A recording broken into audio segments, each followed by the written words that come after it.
Buradakı prosesin deməli inkişaf mərhələsi, yəni birinci mərhələ 27 gün gündüz saatlarında Bakıdakı prosesin ilkin mərhələsi olacaq.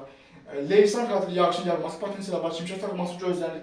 Lakin ikinci əsas proses, yəni prosesin əsas özəyi isə 27 gün axşam, 27 gündən 28 gündən keçən gecə 28 gün səhər saatlarına qədər artıq başdakı yağıntıların daha da güclənməsi potensialı var.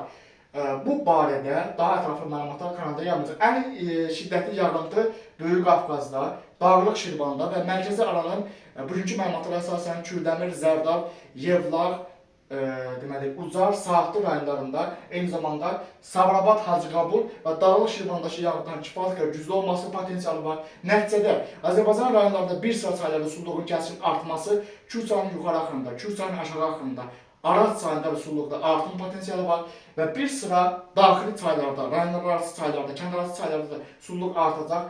Mərkəzi alandan keçən çaylarda da sululuğun artması gözlənilir. Su kanallarının daşması potensialı da var. Çünki yağıntı modelin göstərdiyi miqdarlardan daha güclü yağacaq.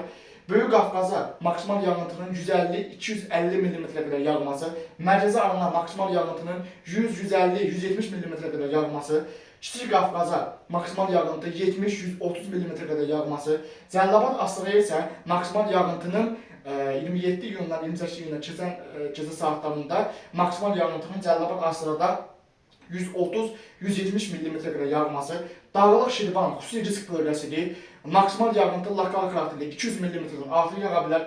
Bakıda da yağıntı, minimal yağıntı 50 mm qədər olacaq. Hətta bu proses lokal xarakterli 100 mm-dən artıq ola bilər ki, bu da həm iyun ayı üçün xarakter olmayan bir prosesdir, həm də Bakının çox illik göstəricilərində belə bir proseslər demək olar ki, müşahidə edilmir, bir rekord bir göstəricidir.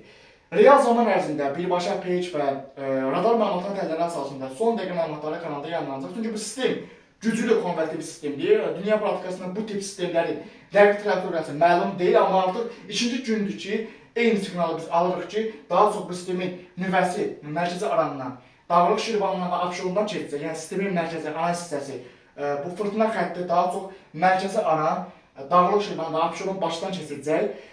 Birbaşa və radar məlumatları təlləri əsasında son dəqiqə məlumatları kanalda yayınlanacaq. Artıq Azərbaycanda Milli Hidrometeorologiya Departamentinin daha tez bir şəkildə, yəni artıq 2030-cu il gec sayılır, daha tez bir şəkildə Azərbaycan artıq erkən xəbərdarlıq sistemlərinə qoşulmalıdır ki, artıq külək üçün sarı və narazı xəbərdarlıq edilir, amma yağış üçün də, yağışın intensivliyi üçün də, dünya praktikasında, qonşu Türkiyə arasında, yağıntılar üçün də, yağış üçün də bir sarı, narıncı və qırmızı xəbərdarlıq kod dərəcəsi deməli, izah edilir, insanlara çatdırılır.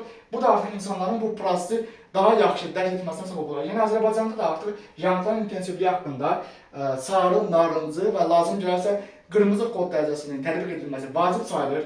Yəni mənim hesabıma görə 27 iyun axşamdan 28 iyun gündüzə qədər Azərbaycan arasında gözlənilən yağıntının kod dərəcəsi Dağlıq Şirvanda narıncı və qırmızı kod dərəcəsinin yaxın olacaq. Yəni Böyük Qafqazda, Dağlıq Şirvanda ciddi bir yağıntı gözlənilir. Mərkəzi aranda narıncı kod dərəcəsinin yaxın olacaq. Cəlilabad Astarada da yenə də narıncı kod dərəcəsinin yaxın bir yağıntı gözlənilir və Bakıda da sarı və narıncı kod dərəcəsinin yaxın bir yağıntı potensialı var. Hətta lokal xarakterli ola bilsin ki, yağıntı 100 mm keçə bilər. Bu artıq qırmızı kod dərəcəsi deməli. Yəni ümumiyyətlə şəhər ərazisində qısa müddət ərzində yağan, deməli aylıq normanın dəfələrlə aşan bir şiddətli yağıntılar dünyanın hansı şəhəri olursa olsun bu tip yağıntını götürməyə deməli şəhərin vəziyyəti imkan vermir. Çünki şəhərin ümumi deməli vəziyyəti bu tip yanğından ötürülməsi üçün çox deməli çətin bir vəziyyət yaranır.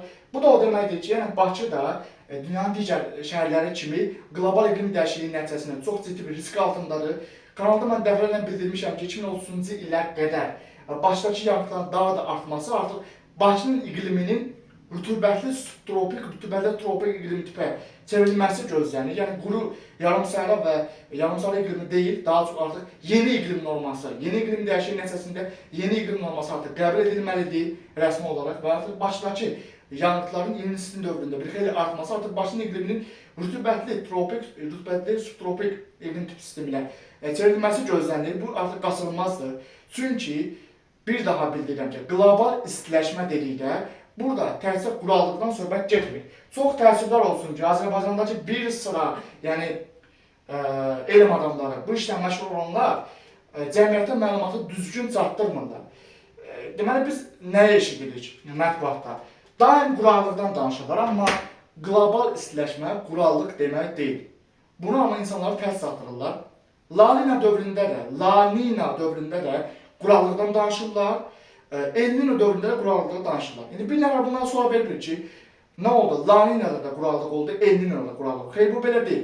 Bu proseslərin daxilindəki parametrləri araşdırmaq lazımdır. Hansı ki, mən bugün xırdalığı ilə çatdırıram ki, El Nino proseslərində hansı proseslər baş verəndə yanğıtlar artır, La Nina'da hansı proseslər baş verəndə yanğıtlar artır. Yəni təkcə ilə quru çıxıb deməklə qurallıq olacaq, bu məsələ həll olmur.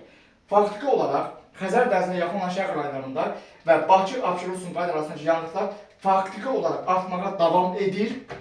2030-cu ilə qədər Bakı-Abşeron-Sumqayıt yanğıtlarının daha da artması Bakının yeni iqlim normasının artıq 250-350 mm deyil, minimum 700 mm qədər və ondan da artıq bir illik ortalama yanğıtların yeni iqlim normasının müşahidə edilməsi gözləniləndir və bu barədə mən daha ətraflı danışacağım. Artıq iyul ayında deməli İCMW Avropanın orta mənzilli hava tələqatları mərkəzinin və digər qlobal miqyaslı iqlim tələqatları mərkəzinin iyul ayının əvvəllərində artıq yeni iqlim, sezonluq iqlim modellərinin təhlilləri əsasında artıq mən 2026-cı ilin iyul, avqust, xüsusilə də 2026-cı ilin oktyabr və noyabr aylarında Qafqazda gözlənilən ciddi bir iqlim dəyişikliyi haqqında mən ətraflı danışacağım və bir daha sübut edəcəyəm ki, Azərbaycan ərazisində qurallıqdan daha çox, qurallıqdan danışmaq lazım deyil, daha çox yanğıtların artmasından və bu yanğıtların gətirdiyi risklərin idarə edilməsindən danışmaq vacibdir. Bu barədə son dəqiqə məlumatları birbaşa page və radar məlumatları əsasında kanalda yayınlanacaq.